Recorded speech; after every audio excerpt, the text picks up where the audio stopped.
පතිනි දෙවියනි ඔබ මේ ආතුර රැක දෙමිනේ විනර මහේ වන්නුව දුරු දුරලන් පත්තිනි සඳිනේ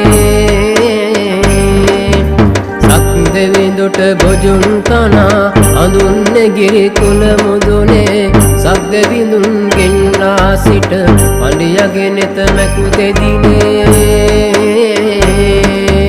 ලක්ෂණ පඬිපුර ගිනිලා යලි ගිනි දරු නිව්වෙදිනේ වප්මසවන් සියලු රෝග දුරලන් පත්තිනි සඳිනේ අල්යල් ලෙස යලි යුගයක මුදුවන්නට පෙරුම් පෙරෝ ගල්අරණේ මානෙල් මල් විලමවමින් තෙද පැතිරෝ මල් කුලයක ඉපිද පතිනි තෙද